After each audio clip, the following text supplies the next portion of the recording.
history begins again for Iowa on the high seas.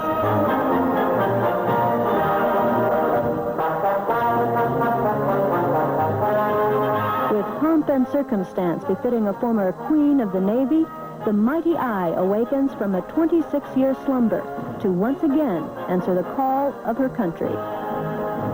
I hereby place the United States ship Iowa in commission. God bless and Godspeed.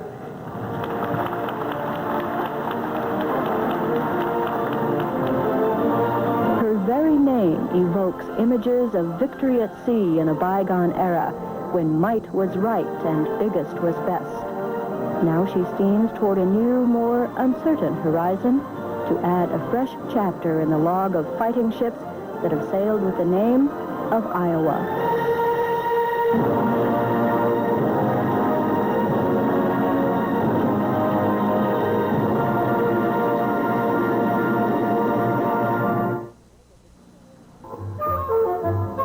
The first Iowa was a Civil War-era wooden screw sloop, a fast sailing ship with 23 guns designed to make hit-and-run raids on commercial vessels. But by the time she was fully ready, the war was over, and she never saw active service. The second Iowa began the tradition of a true fighting ship, as the 11,000-ton battleship distinguished herself in the Spanish-American War. On blockade duty off Cuba in 1898, the Iowa spotted Spanish ships making a break from the harbor and fired the first shot in the Battle of Santiago Bay. Under the command of Captain Fighting Bob Evans, the Iowa let loose with her 13, 8, and 4-inch guns, and within 20 minutes had left 2 cruisers aflame, sunk a destroyer, and forced another onto the rocks.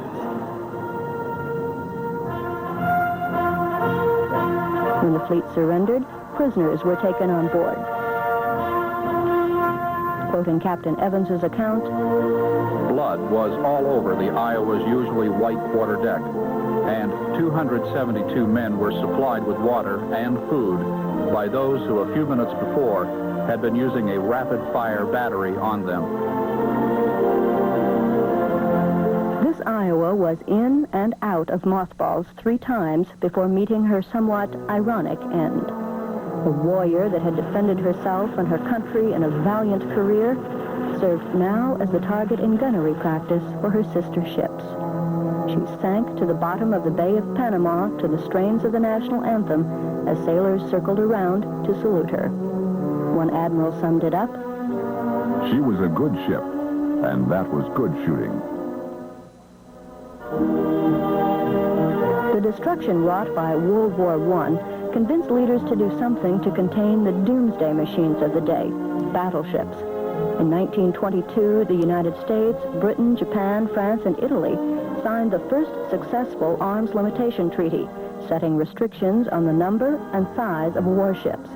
In accordance with the treaty, the third Iowa, a 43,000-ton man of war still under construction, was dismantled and sold for scrap. The treaty would hold for a decade before battleship fever would once again run rampant. The Big I lent new class to the American naval fleet, the Iowa class. The New Jersey, Wisconsin, and Missouri would follow her design lead. Crews worked around the clock to launch her into World War II, and it was a major event in history, August 27, 1942, when Mrs. Henry Wallace broke the christening bottle over her bow. She was to be the leader of the fleet, the pride of the Navy. The authoritative Jane's fighting ships called her the most powerful ship afloat, and certainly the largest. 3 football fields could be laid on her deck. She was as tall as an 18-story building. She displaced enough water to flood 46 acres of Iowa cropland a foot deep, and it would take the entire population of Lenox to man her 3,000 stations. Her unmatched firepower was anchored in her 16-inch guns. In a common phrase of the day, they could fire a shell the weight of a Ford, the cost of a Cadillac, to accurately hit a target 23 miles away. She inspired a bond between metal and men that 40 years' time could not tarnish. When you fire those 9 guns, and the ship goes like this, she moves. Actually moves sideways. It moves. I never believed this. It moves. That's how powerful it is. I never believed this until we bombarded Japan in the daytime. Here these battleships lined up one right after another. I was standing in the after superstructure just outside, and you could actually see those battleships behind us move, and then they'd sit there and rock. I'm going back on you, remember, 40 years now. 40 years. We're sailing down, and off on the port or starboard, I don't recall, there's a small ship. There's a small ship off on our side. And we activate the guns, and this thing didn't sink. It disintegrated. Do you recall that? It was a junk type thing, but it was an ammunition ship. And this thing, when we hit this baby, it didn't sink. It just disintegrated. Just like when it came down, there wasn't hardly anything left on the water. The destroyers liked us because We could give them ice cream. yeah, they would zip in through the fleet and pick up down pilots, and then they'd bring them back to us. And every time they'd bring back a pilot, we'd give them enough ice cream for the crew. Candy bars or anything they they would would have in stock. Anything on And the store. so they loved the battleships because they got all the goodies. We had ice cream machines on board. And we had 30 days fresh supplies. We could eat fresh food for 30 days because they didn't have any facilities to have that. They'd be on dry stores, battle rations, while we were eating fresh fruit.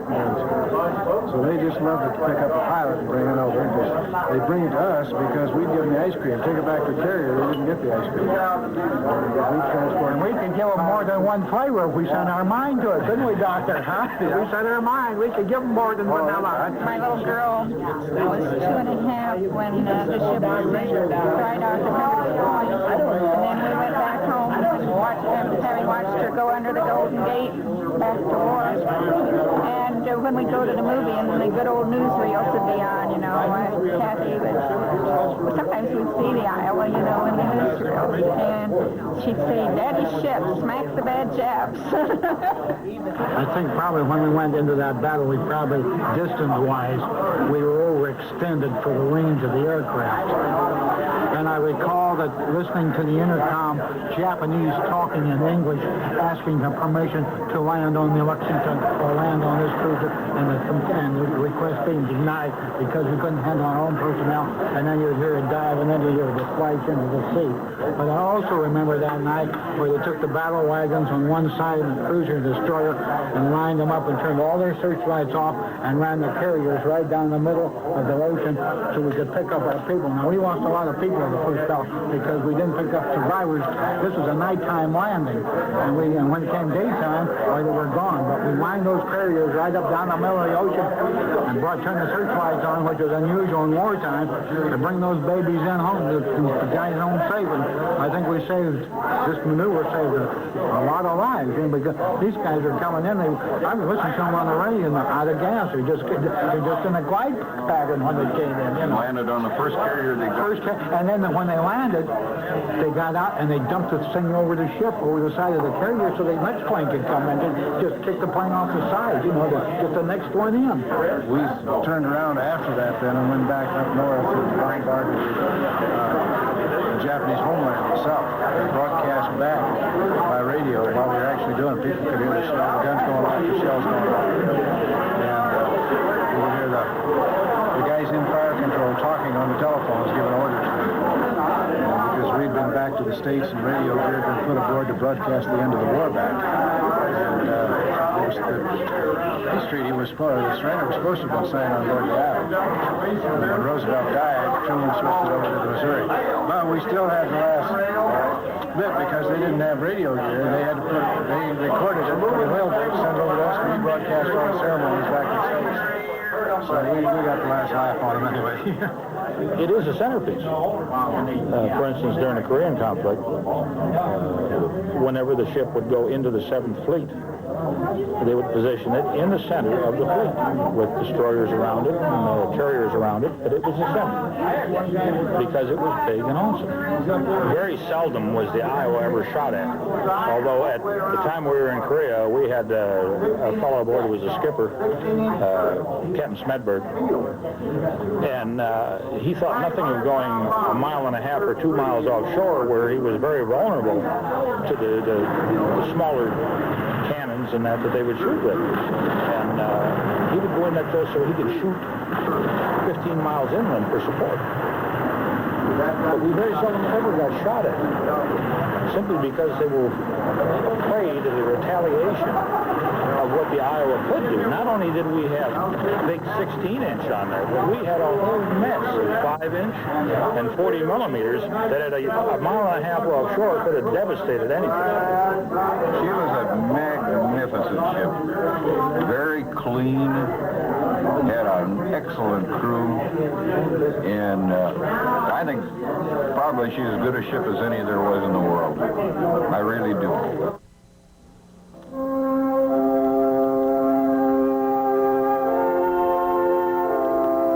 Peace is hell on old fighting ships. Strategic air power and atom bombs brought the battleship era to a close. In less than the lifetime of a sailor, they were all gone, all but 4. This Iowa, which had won battle stars for combat in the Marshall Islands, Okinawa, the Marianas, Korea, was hidden away at a remote pier in the Philadelphia Naval Yard with her forgotten sisters.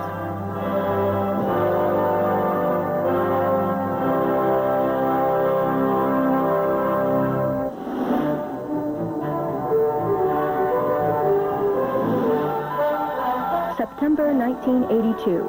The USS Iowa is once again alive at sea.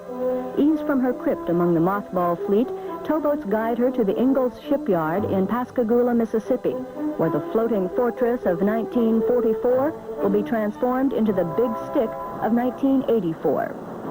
I took back a piece of the ship's deck back to Norfolk, and it was about 3 feet long, and it had it was a genuine piece of teak, and it had nails protruding from it, and it was filthy dirty and wasn't at all cleaned up. And I used it as a show and tell for the troops because it was very difficult to explain to the crew what the ship looked like now, other than by pictures, and what was required of them to make the ship what it was like when it was in commission 26 years ago. And I used to tell them, hey, Roosevelt may very well have been pushed across this piece of teak. And that's the tradition that you have to live up to. So here's the old piece of wood. Here's the young labor force. Let's apply the young labor force against the old piece of wood and come out with a battleship with the same reputation and can do the same sterling things that the Iowa did when she was first commissioned. Things that gave us a real challenge, or a scare, I should say, they really did that, was the technology that was thought to be lost. We have built steamships, but the last ones were in the 70s. We didn't have an extensive group of people in that area. The gunfire systems on the ship had been basically out of production since the 50s. And we have templated and manufactured in our shops a lot of pieces that we couldn't even get a plan and piece number for. We just send the material to the shop with basic instructions to template from existing. And they just have to use their imagination where something is broken out of it. Communications gear is updated to the computer age. Part of the chow line adopts the fast food look. Engineering's main corridor, Broadway, is restrung with 143 miles of electrical wiring.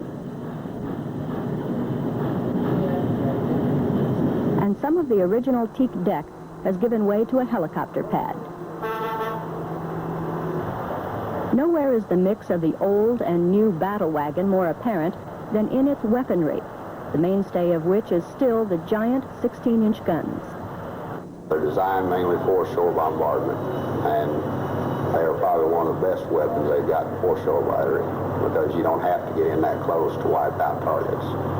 Power on the inside of the chambers are, it's various amounts. But the distance of the guns are in excess of 23 miles, which you got a 2,700-pound projectile. I like shooting a Volkswagen out the barrel. The main mission of the ship is to do naval gunfire support. Naval gunfire support for this ship consists of the 16-inch guns and the 5-inch guns. Those guns were existent in the ship when we started. In addition to that, with the sophisticated missiles that we now enjoy and have operational in the inventory, the decision was made to put armored box launcher Tomahawk cruise missiles. Tomahawk cruise missile can be fired against surface ships, or it can be fired against land targets. I think if you look in Jane's fighting ships, you'll find that the Tomahawk in the land mode will go 1,500 miles. Okay, so what's 1,500 miles? Well, if you draw an arc around Pascagoula, Mississippi, 1,500 miles, I can bring a Tomahawk back to Iowa. If you look at the 250 miles for a surface ship, it's a very long way when you're fighting a sea battle. Here you have one of the 4 consoles we have for the Tomahawk weapon system on board the Iowa. One of them keeps a database up, keeps track of where everything is. When it's determined that there's a target amongst all those ships out there, this engagement planning console can go into use, and you can fly the missile out. You can set several waypoints so that the missile can take a circuitous route to the target. It does not have to fly straight, and you determine whether you want what you want the missile to do, how you want it to look for its target, what search plan you want it to use, and those kinds of things from this console.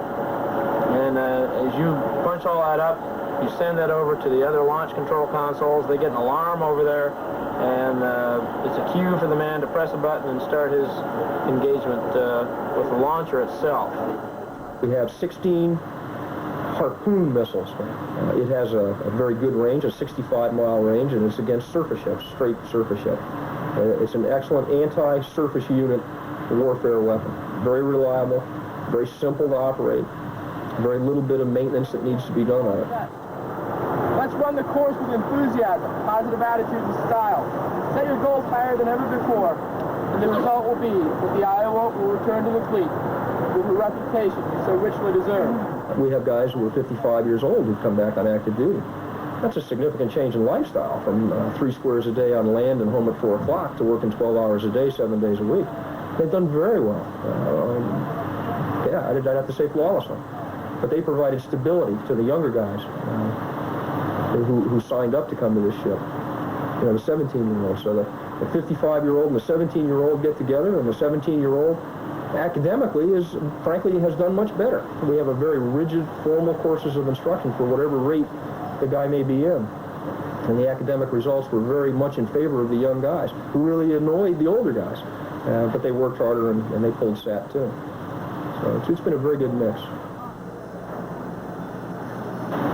Every once in a while, when things aren't going my way, or I perceive that I have some difficulty that I'm fed up with, I go out this door and out onto that teak deck. I walk up to the forecastle and look back at the beauty of this ship. And that's enough psychic income to go around. That puts me back in the proper perspective. That's well worth it. No, there's a great feeling of nostalgia for old battleships, just like there's a feeling of nostalgia for sailing ships. But the battleships era has come and gone. Battleships were designed to wage war against battleships. Well, the New Jersey and the Iowa are hardly going to be fighting among themselves. There are no battleships for the Iowa to fight with. So I'd say that it's a terrible waste of the taxpayers' money, and the Iowa will stay in commission probably for 5 years and then be returned to mothballs somewhat ignominiously, I suspect, after a period of 5 years, because it has no role. This is one of the biggest bargains that the United States Navy ever got. The cost for the reactivation of Iowa is less than $400 million. And that includes all the new equipment that was installed aboard, surface-to-surface missiles, all the new complicated radars and electronic devices. That package, $400 million, is about the equivalent cost of a small frigate. This ship has much more capability, offensive and defensive, than a frigate. So we have a real bargain here. There's absolutely no purpose for a new and improved battleship. First of all, the Iowa is an old, tired, worn-out battleship. It has no role in defending the United States. It has no role in maintaining control of the seas. The Iowa in commission will be a very expensive proposition for us to Maine because it is defenseless when it is sent out on the high seas and will have to be defended by at least one cruiser and 3 or 4 or 5 destroyers. The battleship has no capability against Soviet nuclear-powered submarines. The real people who control the sea today are nuclear submarines, both ours and the Soviets. And the battleships are just sitting ducks for submarines today in this modern era. Obviously, no ship is completely capable of withstanding nuclear explosion, at least one that's close aboard. So it wouldn't be fair to say that that the ship is unsinkable. That's not true. However, it is, without doubt, the most survivable platform in our Navy today, probably the most survivable ship at sea anywhere in the world. It has up to 17 inches of armor. That 17 inches will withstand a whale of a lot of punishment. The ship is compartmented such that we can control flooding, and I would say that it is safe to say that this ship can withstand much more punishment than any other ship in the United States Navy. USS Iowa is very vulnerable to any form of missile attack. And there are 30 countries that have an Exocet missile or similar to it, just like the Argentines had when they were firing against the British ships. It may be difficult to sink the USS Iowa, but it'll be very easy to destroy all of the topside electronics, which is so necessary today for that ship to perform its functions.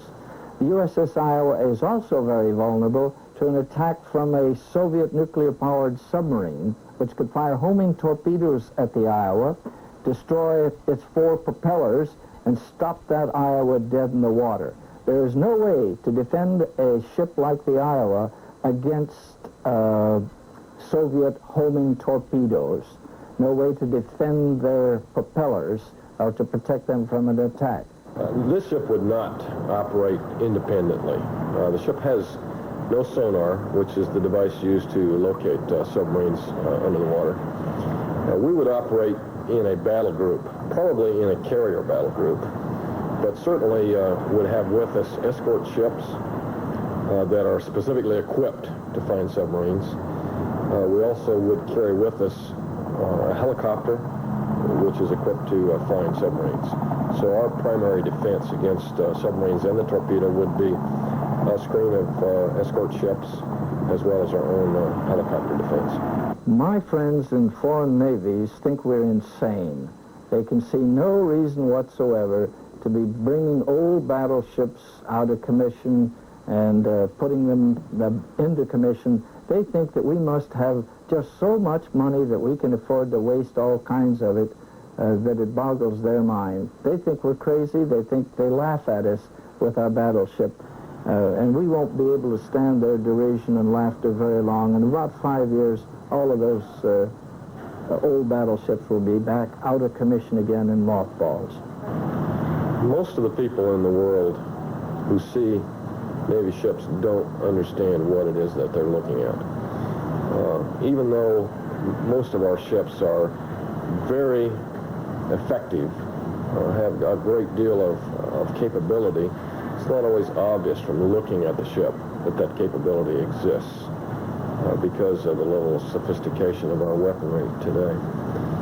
People who look at a battleship understand what they're looking at. There's no doubt when you see a 16-inch gun what its capability is. And I think that's important for people to see that the United States Navy is determined to remain the #1 Navy in the world. And that I think that determination and that will of our people to retain the position of the #1 Navy in the world is well reflected in this ship. The battleship is coming into being because we have in our foreign policy assignments finding that we have commitments as a leader of the free nations of the world that bring us into situations where we have a need to be in 3 or 4 different places at a time, some of them at a great distance from our country. The battleship Iowa, along with the New Jersey, is able to go those distances and they're able to stay there and provide a tremendous amount of support for long periods of time. And when you have commitments that outweigh the numbers that you have, then you have to make up for that in staying power, and that's what the battleships have, and that's frankly the reason why we have overhauled a couple of those to try to meet these commitments.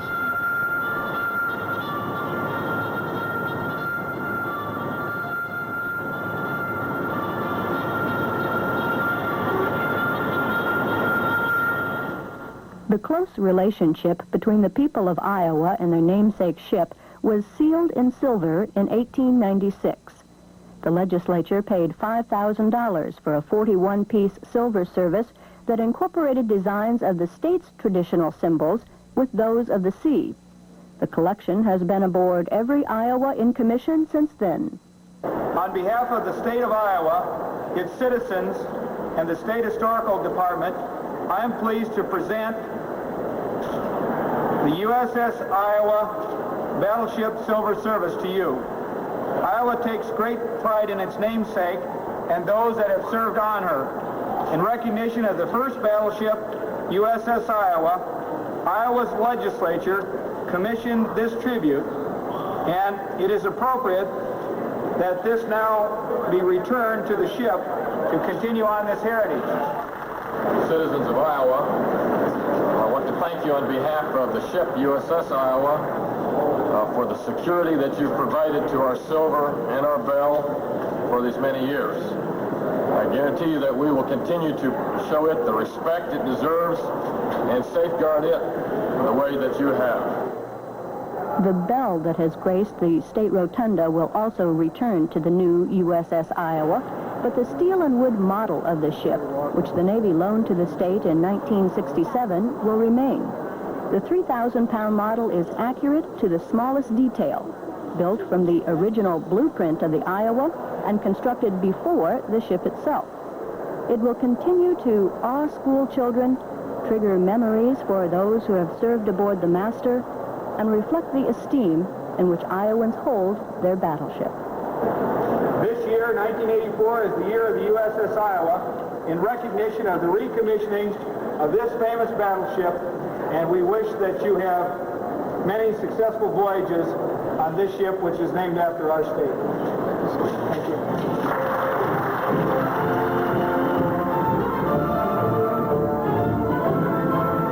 If we don't fire a shot, we will have done our job.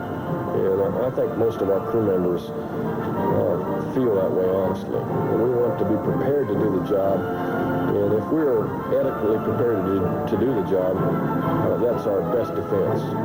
There's the least likelihood of our being attacked if the enemy knows what our capability is.